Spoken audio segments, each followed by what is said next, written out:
Hello, good morning to all of you. स्वागत है आप सभी का लक्ष्य सिविल सर्विसेज के इस यूट्यूब चैनल पे।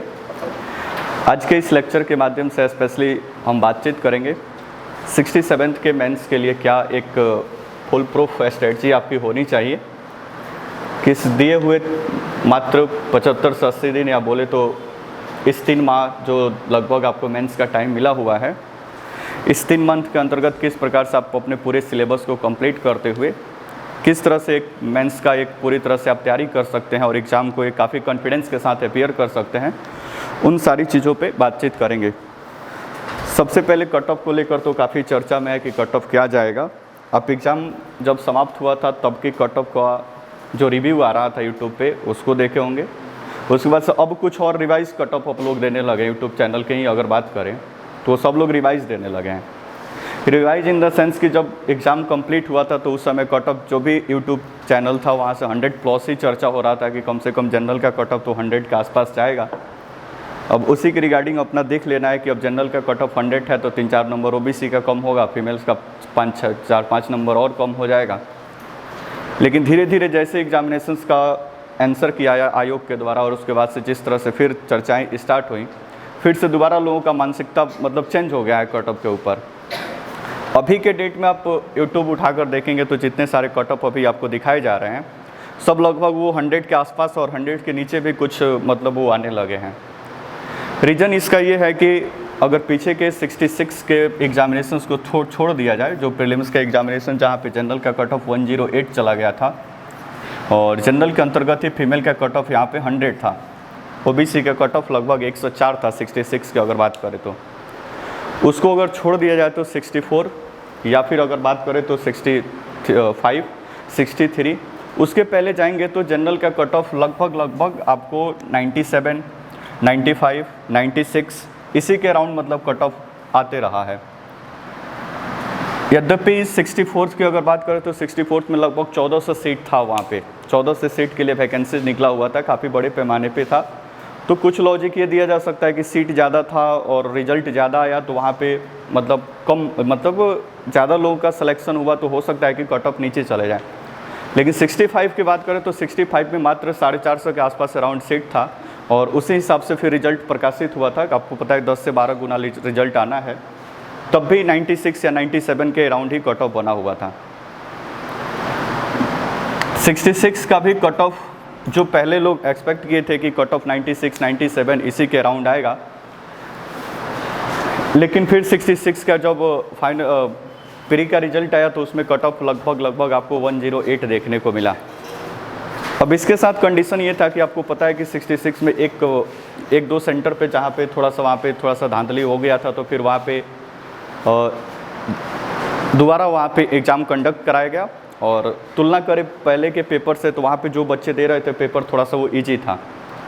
तो इस कंडीशन में कुछ लोगों ने अंदाज़ लगाया हो सकता है कि कट ऑफ थोड़ा सा आगे चला गया हो। फिर आगे जब एग्जामिनेशन प्रोसेस आगे बढ़ा, अच्छा अगर तुलना करें पेपर 67 का जो पेपर कैंसिल हुआ था उसको भी और जो अभी पेपर हुआ है उससे भी अगर दोनों को तुलना करें तो क्वेश्चंस थोड़ा सा तो टफ है, इसमें कोई संदेह की बात नहीं है। अब पेपर हो जाने के बाद बाहर बैठ के जो एनालाइज कर रहे हैं उसमें एक अलग बात होती है और एग्जामिनेशन हॉल में आप बैठकर पेपर दे रहे हैं उसकी बात कुछ और है। जानते जानते क्वेश्चन आसान क्वेश्चन को भी आप गोला इधर से उधर लगा देते हैं या फिर इधर से उधर गलती हो जाता है। पहले के पेपर में कंडीशन ये होता था कि मतलब जो कोई एक ही सेगमेंट थोड़ा सा ज़्यादा टफ आ जाता था, बाकी सब सेगमेंट थोड़ा सा लगभग ईजी होते थे। लेकिन इस बार के पेपर में देखें तो हिस्ट्री का जो मेडिवल हिस्ट्री का क्वेश्चंस पूछा गया है वो भी थोड़ा सा टफ कंडीशन का है। करंट अफेयर्स के कुछ क्वेश्चंस भी थोड़ा सा टफ कंडीशंस के हैं। फिर इकोनॉमिक्स तो पूरा पता ना किधर से घुमा फिरा कितना डाटा अंदर डाला हुआ था कि लोग का दिमाग इधर से उधर हो गया है बनाने में। भले लोग बैठकर बाहर से जो भी तुलना करें कितना कट ऑफ जाएगा उतना कट ऑफ जाएगा। अच्छा, दूसरी बात यह है कि एग्ज़ाम पूरी तरह से 38 डिस्ट्रिक्ट में जहाँ पर 1100 से अधिक सेंटर बनाए गए थे, इन पूरे सभी डिस्ट्रिक्ट में एग्ज़ाम पूरी तरह से फेयर हुआ है, इसमें कोई संदेह की बात नहीं है और काफ़ी मतलब साफ़ सुथरा एग्जामिनेशन कंडक्ट हुआ है।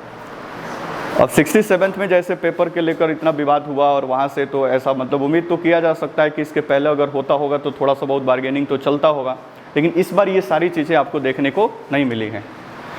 एक और कंडीशन है कि जो पेपर का ऑप्शन दिया गया था इस बार वो सब एक ऑप्शन इधर उधर था। पहले क्या था कि मान लो एक बेंच पे 2-3 लोग बैठा हुआ है तो एक लोग इधर बैठा हुआ है, तो एक क्वेश्चन का आंसर देख लिया इधर है तो वो अपने में वो टिक कर लेता था कि अच्छा उन्होंने बी मारा है तो बी मार लेता था। लेकिन इस बार ऐसा कंडीशन नहीं था, जो ऐसा किया होगा तो फिर उसका क्वेश्चन भी क्या हो गया, गलती हो जाएगा, क्योंकि सारे ऑप्शन बदल दिए गए थे। अच्छा, एग्जामिनेशंस के समय किसी को भी नहीं पता चल रहा था कि ऑप्शन इधर उधर चेंज हुआ है। जब पेपर देख के लोग बाहर निकले तब पता चला कि अच्छा ये ऑप्शन भी इधर उधर पलट दिया गया है। और ये दिमाग सबसे पहले लगाया था यूपी पीसीएस ने। पीछे के पेपर में यूपी पीसीएस ने सबसे पहले ये ऑप्शन को बदला था इधर उधर, बिहार पीसीएस उसको अप्लाई कर दिया, पहली दफ़ा था। तो ये सारे कंडीशंस को देखते हुए फिर से अंदाज़ा तो यही है कि कितना भी कट ऑफ जाएगा तो जनरल का कट ऑफ मुझे लगता है कि जहाँ तक हम भी आकलन किए हैं 100 के ऊपर नहीं जाएगा, 100 के अराउंड ही आसपास प्लस माइनस तो इधर उधर कट ऑफ होगा, इससे ज़्यादा नहीं जाएगा। अब अपने अपने कैटेगरी के हिसाब से इसी में से 4-5 नंबर 2-4 नंबर इधर उधर मतलब वेरिएट कर सकता है, बाकी ज़्यादा कुछ इधर उधर होने की संभावना नहीं है। अच्छा, तो सपोज करिए कि अगर इसके आसपास कट ऑफ है और 2-4-5 नंबर अधिक भी चल जाता है। अब अगर आप इस समय से प्लानिंग करते हैं कि आपको मेंस की तैयारी करना है, अगर आप मान लीजिए कि फीमेल कैटेगरी से हैं और 90 प्लस है, मेल कैटेगरी से हैं और आपको 95 प्लस है, तो मेरे हिसाब से लगता है कि आपको मेंस का प्रिपरेशन पे जाना चाहिए और आपको मेंस का प्रिपरेशन करना चाहिए। अगर सपोज करिए कि आपने प्लानिंग किया कि नहीं हमको मेंस नहीं करना है, हमारा इतना में नहीं होगा, आप इधर उधर से बातों में आकर पड़ गए और लगे कि आपको मेंस नहीं तैयारी कर रहे हैं, तो इस बीच में आप क्या कर लेंगे? 14 नवंबर को एग्ज़ाम का रिजल्ट आएगा। अब इस बीच में आप क्या करेंगे? इस 45 दिन में 10 दिन आराम से दशहरा घूमने में निकाल देंगे, ऐसे ही चला गया। इसमें तो पीटी का आप तैयारी करेंगे नहीं, आराम से आप रिलैक्स मोड में है कि चलिए भाई हमको ज़्यादा टेंशन नहीं है क्योंकि हम मेंस नहीं दे रहे हैं, तो आराम से 10 दिन इधर उधर घूमने में निकल जाएगा।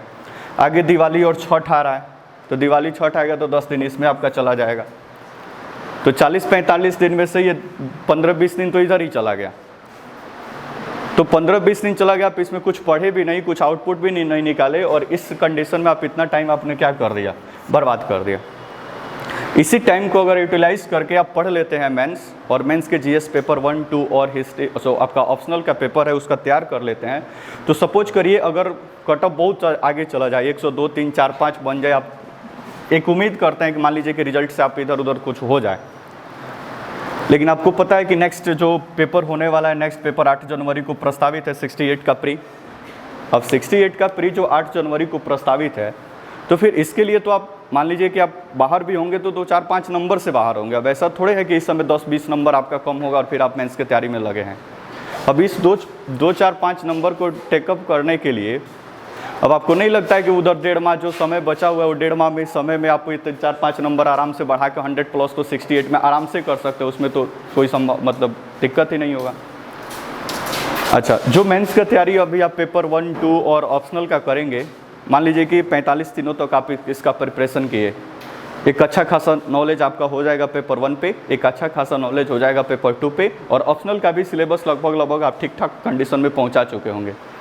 किसी भी कंडीशन से आपका रिजल्ट नहीं होता है तो इतना काम पहले से ही आपका तैयार है, और 68 अगर सपोज करिए कि आपका अच्छा चला जाता है तो फिर इतना सारा काम दोबारा आपको करने की आवश्यकता नहीं पड़ेगी और सारी चीज़ें काफ़ी आसानी से आप क्या कर लेंगे, हैंडल कर लेंगे।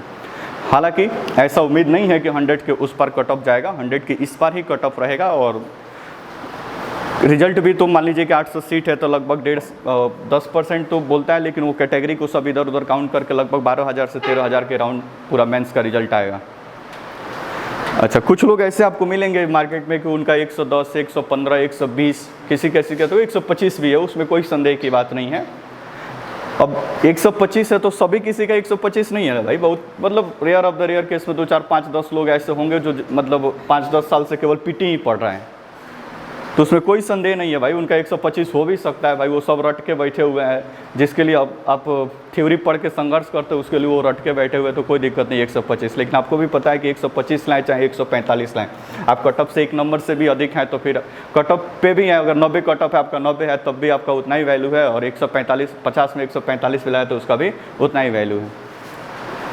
तो कुल मिलाकर निष्कर्ष यही है कि आपको मेंस पे अप्रोच करना चाहिए। अगर मेल कैटेगरी से आप 90 प्लस और फीमेल कैटेगरी से फीमेल कैटेगरी से 90 प्लस और मेल कैटेगरी से 95 प्लस है तो कोई दिक्कत नहीं, आराम से आप प्रिपरेशन करिए, और इस 40 दिन जब तक रिजल्ट नहीं आता है तब तक 40 दिन तक ठीक से आप पढ़ते रहिए, आराम से अपनी सारी चीज़ों को करते रहिए। रिजल्ट आ जाएगा तो एक अलग से एनर्जी आ जाती है अंदर चीज़ों को करने के लिए, तो वो थोड़ा सा और आपको फास्ट कर देगा और वहाँ से चीज़ें और आप बेहतर कर सकते हैं। अब इस क्लास के माध्यम से पहले तो ये सब बातचीत करेंगे हम, क्या सिलेबस है और इसके लिए क्या क्या बुक आप रेफरेंस मिलेंगे और किस तरह से चीज़ों को कंप्लीट करेंगे, इन सारी चीज़ों पे बातचीत करते हैं। अच्छा, सबसे पहले बात तो एक बात तो ये भी दुविधा में होगा कि गोपालगंज में बैठे हुए ये एग्ज़ाम क्रैक किया भी जा सकता है या नहीं किया जा सकता है। अब आपका फाइट किन लोगों से है उससे थोड़ा सा हम अवगत करा दें। पहले तो जितने लोग का 65 या 66 जितने लोग दिए हुए हैं, जिनका SDM और बड़े पोस्ट पे सिलेक्शन नहीं हुआ है, BDO CO बने हुए हैं, वो सब लोग एग्ज़ाम में फाइट कर रहे हैं। इसमें कोई दूर दूर तक सस्पेंस नहीं है। तो पहले एग्ज़ाम में ये भी हैं। दूसरा, वैसे भी लोग हैं जो बहुत बार इंटरव्यू हो सकता है 66 में, आपको पता है कि बहुत सारे लोग इंटरव्यू से छटे होंगे, 65 में इंटरव्यू से छटे होंगे, वो भी लोग शामिल हैं इसमें। तीसरा, वैसे भी लोग शामिल हैं जिसका ऑलरेडी पूरा मेंस का प्रिपरेशन वो करके बैठे हुए हैं और दिल्ली पटना जैसे शहर में बैठ के वहाँ से सारे मेंस को कवर कर चुके हैं, उनको बस रिवीजन करना है। ऐसे भी लोग इस फील्ड में शामिल हैं और इस फील्ड में आप भी शामिल हैं। जो सामान्य तो हमको नहीं लगता है कि किसी को मेंस का पूरा सिलेबस भी ठीक ढंग से पता होगा और उसको पता होगा कि किस सेगमेंट में कौन से क्वेश्चंस आते हैं। अब इन सारी बातों को देखकर अंदाज़ा अगर आपको लगाना हो कोई, तो फिर यहाँ से जो बचे हुए 3 माह का समय है, इसमें पढ़ के क्या पूरे मेंस को क्रैक किया जा सकता है। तो इस पर हम बात करें तो देखो, अगर पहली दफ़ा ऐसा होता कि यहाँ से ये पहली दफ़ा किया जा रहा होगा तो थोड़ा सा सस्पेंस हमको भी होता कि ये मटेरियल जो मिलेगा, जो आप पढ़ेंगे, उस पर थोड़ा सा सस्पेंस किया जा सकता था। लेकिन आपको पता है कि फाइनल रिजल्ट यहाँ से हुआ है और यहाँ से रिजल्ट दिया गया है और सारी चीज़ें जिस तरह से चीज़ों को किया गया है, तो एक बात तो श्योर है कि अच्छा, रिजल्ट देने वाले जो व्यक्ति है वो तो ऐसा भी नहीं है कि वो पहले से वो सारी चीज़ें पढ़ के रखी है। उसने भी अपनी पढ़ाई मतलब स्टार्ट कहाँ से किया, जब प्री का रिजल्ट आया तब से। अब तो थोड़ा सा पहले से सतर्क हो गए कि अभी प्री एग्जामिनेशन दिया और वहीं से अपने प्रिपरेशन को क्या कर लिया, स्टार्ट कर लिया। उसका तो मतलब प्री के एग्ज़ाम ख़त्म होने के बाद से प्रिपरेशन स्टार्ट हुआ और भी 3 महीने में सारी चीज़ों को कवर करते हुए और एक अच्छे खासे पोस्ट, BDO का पोस्ट, जब उसमें SDM का पोस्ट ही नहीं था 66 में, तो उसका बात ही अलग है। तो उस पोस्ट पे फाइनल सिलेक्शन हुआ। और मेंस का मार्क्स की अगर बात करें तो मेंस में जो कट ऑफ है उससे लगभग 95 नंबर अधिक है। इसलिए इंटरव्यू में बहुत कम मार्क्स है, फिर भी सिलेक्शन क्या हो गया, मतलब फाइनल में हो गया।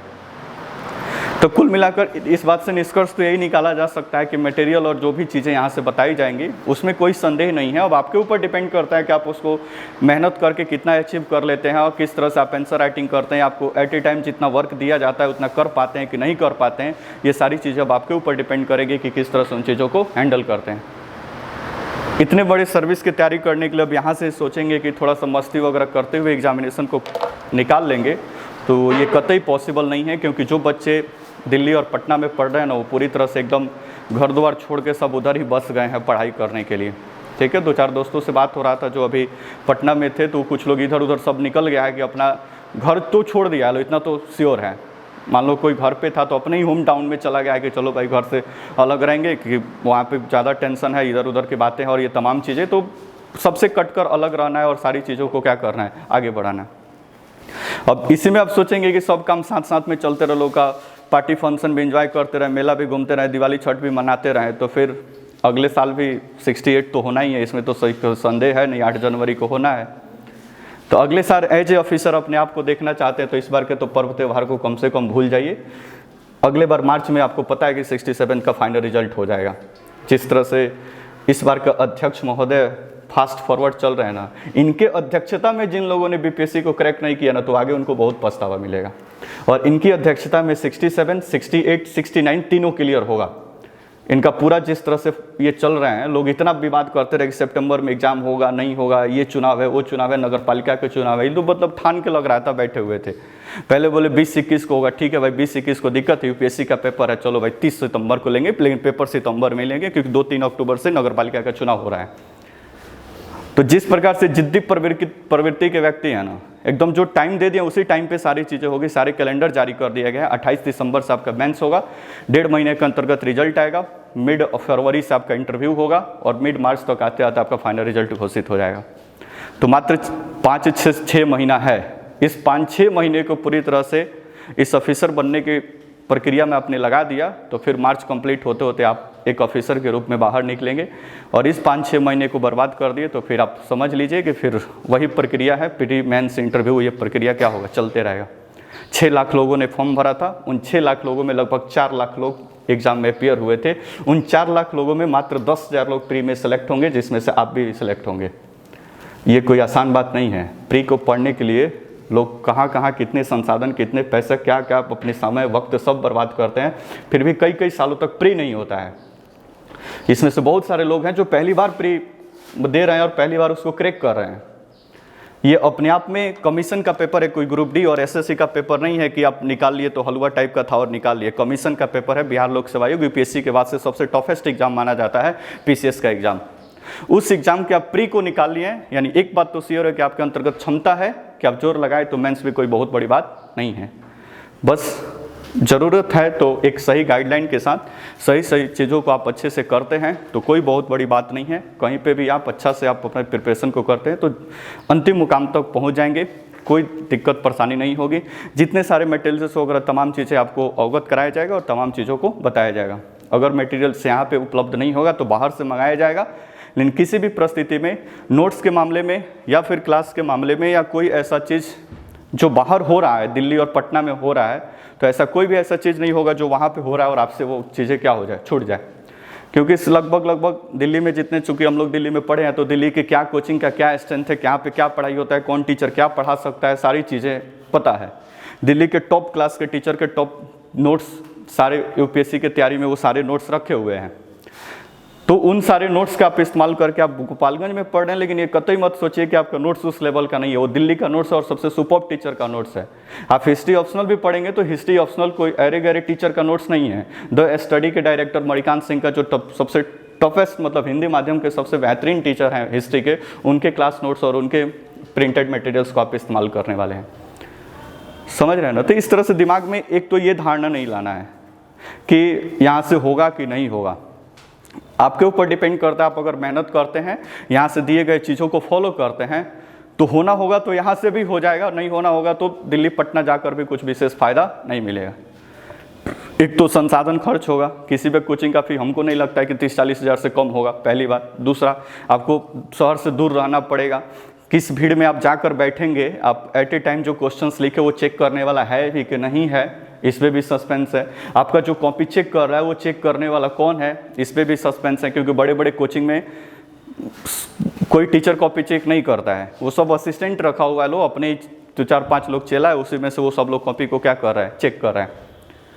तो ये बहुत ज़रूरी है कि टू द पॉइंट एक कोच आपके पास होना चाहिए जो जगह जगह पे आप कोई भी गलती करें उसको सुधारने के लिए आपको क्या करे, तत्पर करे कि आप यहाँ पे गलती कर रहे हो, यहाँ पे इंट्रो होना चाहिए था, यहाँ पे एक मैप आना चाहिए था, यहाँ पे ये चीज़ें आनी चाहिए थी, सारी चीज़ों को क्या करे, बताए।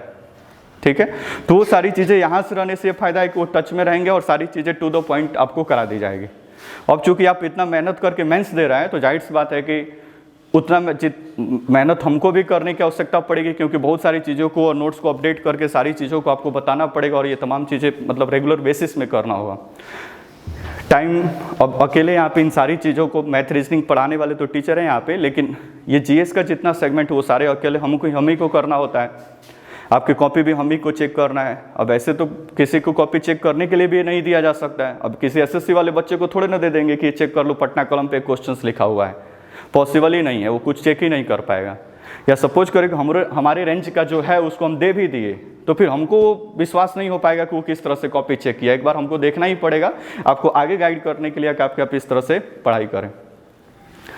तो ये सारी बातें हैं, आप अपने मेहनत पे और अपने पे विश्वास रखिए। बाकी जितने सारे नोट्स मटेरियल, जितनी सारी चीज़ें होंगी, बहुत भरपूर पैमाने पे नोट्स वगैरह है। मार्केट में भी बहुत सारे नोट्स हैं, लेकिन इस दिए गए 3 महीने में आपको टू द पॉइंट ही सारी चीज़ें पढ़नी है और सारी चीज़ें करनी है। ऐसा ज़्यादा भटकाव नहीं कि 10 किताब उठा कर रख ली और फिर उसमें से पढ़ाई कुछ भी नहीं हो रहा है। ठीक है, तो ये सारी चीज़ों को भी दिमाग में रखना है। अब थोड़ा सा सिलेबस पे बात करें कि आपके एग्जामिनेशंस में क्या क्वेश्चंस और क्या मतलब किस प्रकार से आएगा। तो एक पेज आपको दिलाया हुआ है, आप उसको एक बार देखिए थोड़ा सा। सिलेबस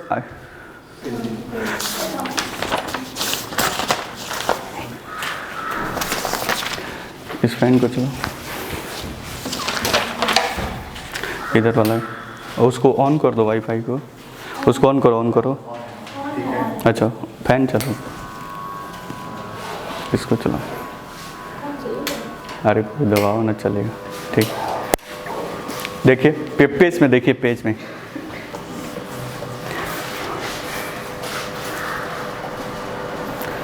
एक आप नीचे वाले स्टेज 2 पे देखिए। स्टेज 1 तो कोई ज़्यादा दिक्कत नहीं हो, उसको काम कंप्लीट हो गया उसका। स्टेज 2 पर ध्यान दीजिए।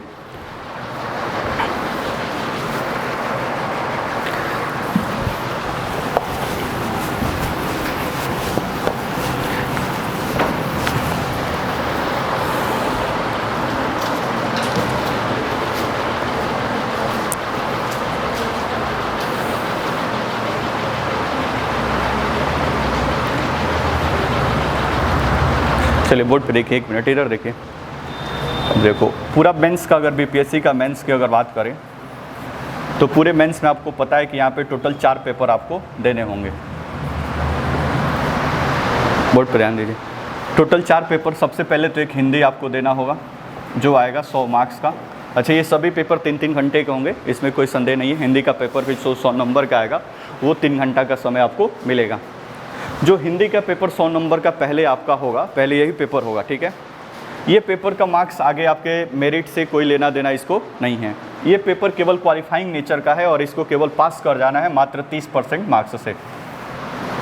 एक हिंदी माध्यम से तैयारी करने वाला बच्चा, इसको अलग से कोई पढ़ने की ज़रूरत है। बस 4 दिन आपको प्रीवियस ईयर का कुछ क्वेश्चंस उठाना है और उसको पढ़ लेना है, बाकी सारी चीज़ें हो जाए। एक निबंध आता है 30 नंबर का, उसमें 6-7 टॉपिक दिए हुए हैं, चुनकर एक निबंध आपको लिख देना है। कभी बिहार में बाढ़ की स्थिति, कभी बिहार में महिलाओं की स्थिति, बिहार में शिक्षा की स्थिति, इस प्रकार से निबंध वहाँ पे आ जाते हैं। तो अभी तो आपके पास उसके लिए डाटा नहीं है, लेकिन जैसे जैसे आप पढ़ते जाएंगे, अपने जीएस के पेपर 1 और 2 सेगमेंट को पढ़ेंगे, धीरे धीरे जो चीज़ें जैसे जैसे आपको डाटा आपके पास जाते जाएगी, तो इस निबंध को लिखना कोई बहुत बड़ी बात नहीं है। फिर 15 नंबर का एक संक्षेपण आता है, जिसको इंग्लिश में प्रेस राइटिंग के नाम से जाना जाता है। एक पूरा पैराग्राफ दिया होगा, उसी को काट छाट के 1/3 में लिखना होता है। फिर कुछ संज्ञा, सर्वनाम, विशेषण, इस प्रकार से कुछ चीज़ें दी हुई होती हैं। रिसीव करो, बोल दो आने के लिए कुछ, ठीक है। और उसके बाद से कुछ सेंटेंसेस वगैरह रहते हैं उस प्रकार से। तो प्रीवियस ईयर के 3-4 साल के पेपर को देख लेते हैं तो फिर कोई दिक्कत परेशानी नहीं है। हिंदी को पास करना हिंदी माध्यम के स्टूडेंट के लिए कोई बहुत बड़ी बात नहीं है। इसको इसलिए रखा गया है हिंदी को, क्योंकि अब बिहार जैसे प्रदेश में काम करने जा रहे हैं, जहाँ पे लिटरेसी रेट अभी भी महिलाओं की पूरे बिहार के लिटरेसी रेट की बात करो तो अराउंड 60% के आसपास है। मतलब 40% लोगों को अभी भी अपना नाम ठीक ढंग से लिखने और दूसरे का नाम पढ़ने का ढंग नहीं है। अब वहाँ पे कोई इंग्लिश माध्यम का बच्चा केरल और तमिलनाडु से पढ़कर और कोई दूसरे जगह से सीबीएसई वाला इंग्लिश माध्यम पढ़ के चला जाए, वो किस तरह से पब्लिक को हैंडल कर पाएगा। इसलिए ऊपर के जितने 9 स्टेट हैं, आपको ऊपर के अगर बात करें जो हिंदी भाषी राज्य हैं, इसलिए यहाँ पे हिंदी को क्वालिफाइंग रखा गया है। हालांकि इसका मार्क्स नहीं जुड़ता है, ये सिर्फ क्वालिफाइंग नेचर का है। 100 में से 30 नंबर आपको बस ला देना है, बाकी ज़्यादा इसमें सोचने की बात नहीं है। अलग से इसकी कोई तैयारी करने की आवश्यकता नहीं है।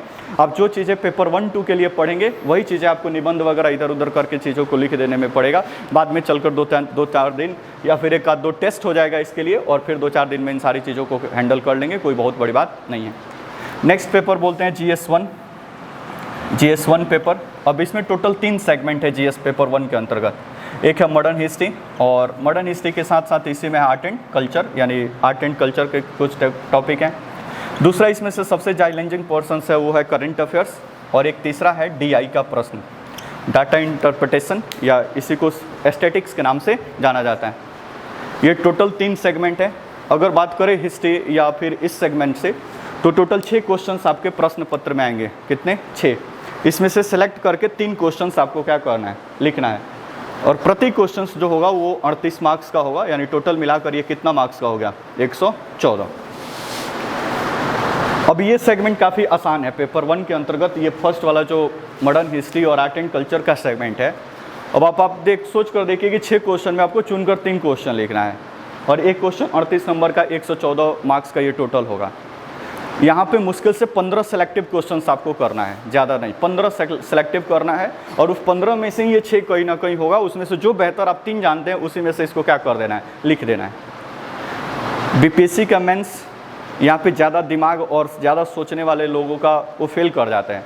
बीपीएससी का मेंस ज़्यादातर रटने पे है, यहाँ पे सोच कर लिखने से ज़्यादा रट कर लिखने पे ज़्यादा विश्वास किया जाता है, क्योंकि जितने सारे सिलेबस में वो सारी चीज़ें सेलेक्टिव है। और मान लो कि 15 टॉपिक की बात करें तो 4 तो आर्ट एंड कल्चर वाला है, पटना कलम है, फिर मौर्यन आर्ट है, पाल आर्ट है और फिर गुप्ता आर्ट है। तो ये 4 आर्ट है, जिसमें से अगर प्रीवियस ईयर में एक पूछ दिया है तो बहुत संभावना है कि वो अगले साल नहीं आएगा। तो 4 मुख्यतः आर्ट एंड कल्चर वाला टॉपिक है। 4 को लिख कर पूरा घर पे इतना प्रैक्टिस कर लेना है कि 4 में से कोई भी आ जाए, बस आपको याद है, सोचना वहाँ पे नहीं है, सोचने के लिए समय नहीं है, वो सारी 4 चीज़ें याद है, बस वहाँ पे जाकर देखें कि जैसे ये पटना कलम पूछा हुआ है, बस आपको सारा फ्रेमिंग दिमाग में बना हुआ है, बस उसी फ्रेमिंग को कॉपी पे क्या कर देना है, उतार देना है।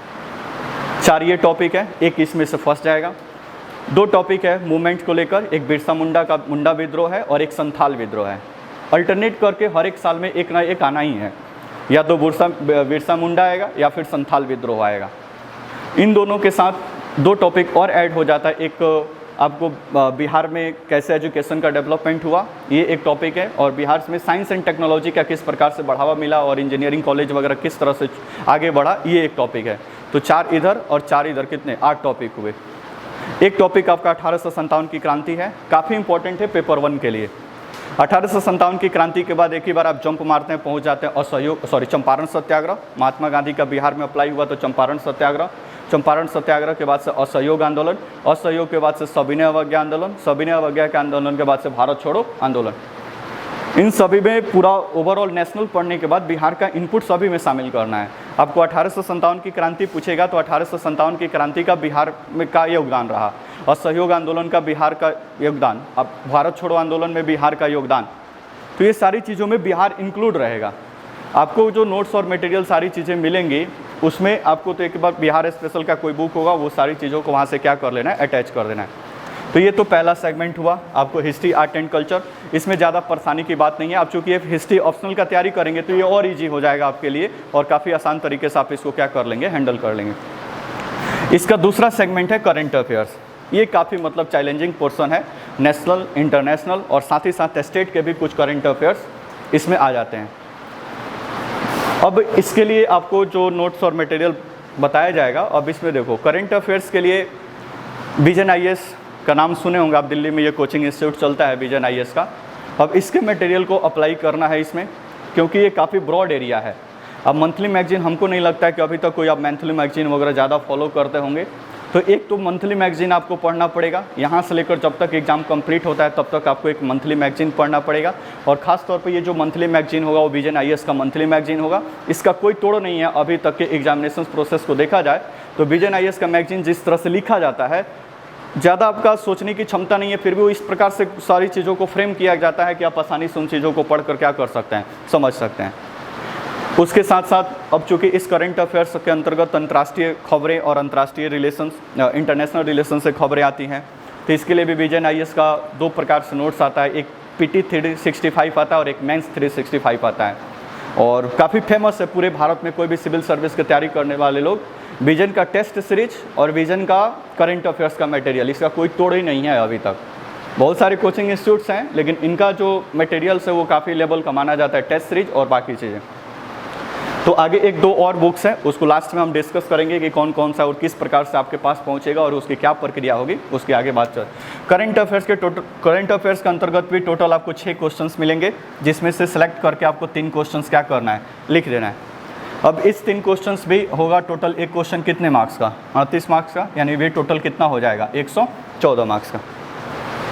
कोई दिक्कत? तो करंट अफेयर्स में भी 6 क्वेश्चंस आएंगे, जिसमें से सेलेक्ट करके आपको 3 लिखना है। मतलब समझ रहे हैं ना, बीपीएससी ही एकमात्र ऐसा एग्जामिनेशन है जहाँ आपको इतने आपको सेलेक्ट करने का ऑप्शन दे देता है।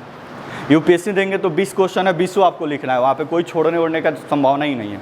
इन बीपीएससी में आप 6 क्वेश्चन में से भी आपको सेलेक्ट करके 3 क्या करना है, लिखना है। काम और आसान हो जाता है कि आपको जो पसंद आता है उसे 3 क्वेश्चन को क्या करिए, लिखिए। कोई दिक्कत? उसके बाद से अगर बात करें तो डीआई के अंतर्गत